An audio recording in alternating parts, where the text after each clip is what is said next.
Assalamualaikum warahmatullahi wabarakatuh. Baiklah, di sini kami akan mempresentasikan hasil tugas kelompok kami dengan mata kuliah keamanan informasi dan jaringan.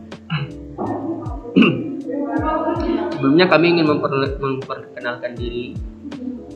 Perkenalkan, nama saya Faldi Maldini. Saya Yuda Anugrah. Saya Muhammad Radu Syaputra.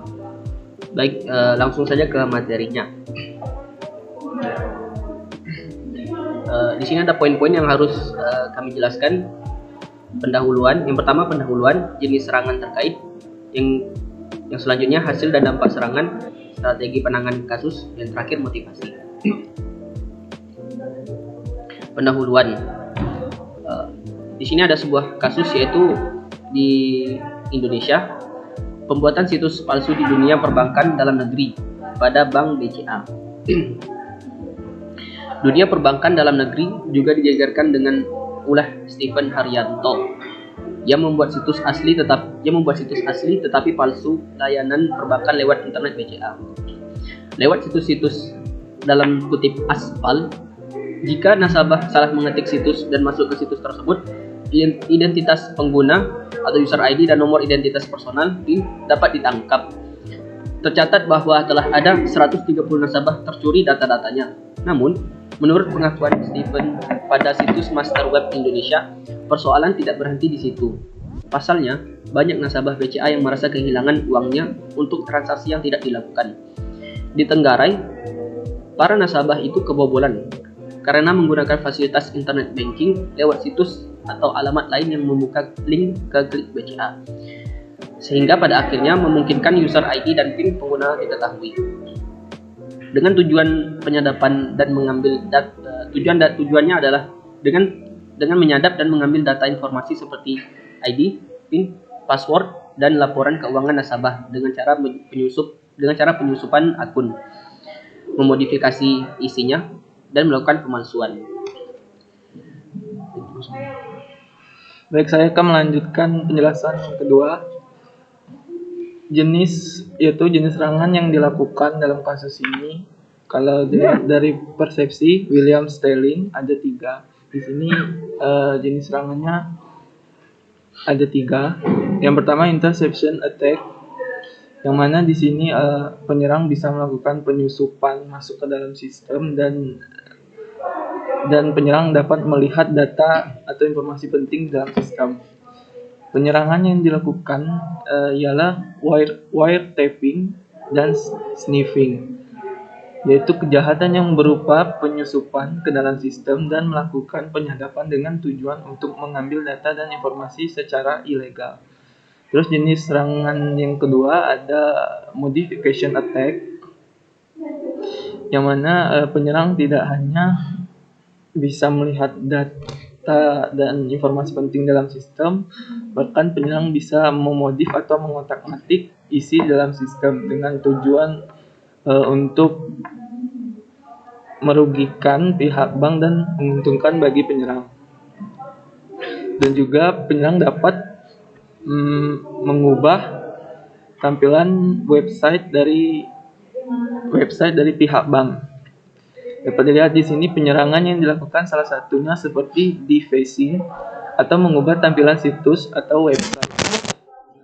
Ini serangan yang ketiga yaitu fabrication attack atau pemalsuan, yang mana penyerangan yang dilakukan dengan memasukkan email atau bisa disebut juga penyerangan di sini phishing mail yang memalsukan pesan-pesan seperti email. Baik, selanjutnya akan dijelaskan oleh Adel. 3. Hasil dan dampak serangan berdasarkan jenisnya. Poin A, interception attack.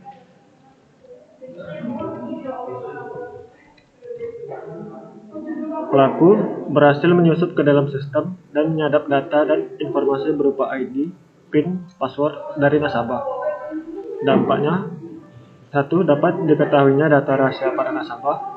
2. Penyusupan akun. Poin B, modification attack. Pelaku tidak hanya berhasil melihat informasi, tetapi dapat mengubah-ubah informasi tersebut yang merugikan bagi korban dan memberi keuntungan bagi pelaku.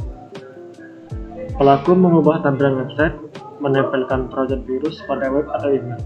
Dampaknya, penggunaan sistem secara ilegal, terjadi kerusakan pada sistem bank, penghapusan data secara ilegal, data nasabah di sistem tidak stabil, berubah-ubah karena dimodifikasi.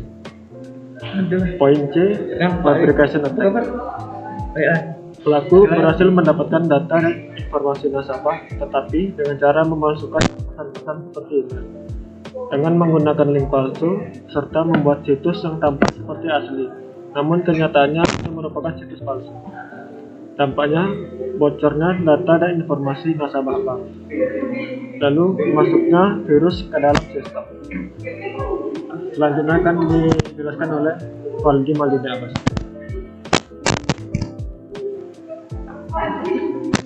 Selanjutnya adalah yang keempat, strategi penanganan kasus. Poin yang pertama, penggunaan enkripsi, yaitu dengan mengubah data-data yang dikirimkan sehingga tidak mudah disadap. Untuk meningkatkan keamanan authentication, pengguna enkripsi wajib dilakukan. Yang selanjutnya, kriptografi. Data yang dikirimkan disajikan terlebih dahulu sebelum dikirim melalui internet. Di komputer, tujuan data dikembalikan ke bentuk aslinya sehingga dapat dibaca dan dimengerti oleh penerima. Hal ini dilakukan supaya pihak-pihak penyerang tidak dapat mengerti data yang dikirim. Poin C, penggunaan firewall. Tujuan utama dari firewall adalah untuk menjaga agar akses dari orang tidak berwenang tidak dapat dilakukan. Program ini merupakan perangkat yang diletakkan antara internet dengan jaringan internal. Informasi yang keluar dan masuk harus melalui atau melewati firewall dulu. Poin D, adanya sistem pemantau. Serangan yang digunakan untuk mengetahui adanya tamu atau seorang yang tak diundang, atau adanya serangan. Poin E, adanya pemantau integritas sistem. Program ini dapat digunakan untuk memantau adanya perubahan pada berkas. Yang selanjutnya, menutup servis yang tidak digunakan dan melakukan backup secara rutin. Baik, yang kelima adalah poin motivasi. Motivasi pelaku dalam melakukan kejahatan. Itu yang pertama adalah karena kebutuhan ekonomi. Yang kedua, mengambil data secara ilegal lalu menjualnya kepada orang lain. Yang ketiga, hanya iseng atau hanya hiburan semata.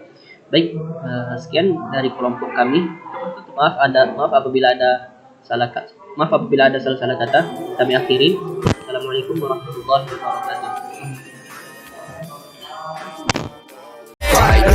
Rasklar tabak buat nasya. Rasklar tak jadi maisha. Rasklar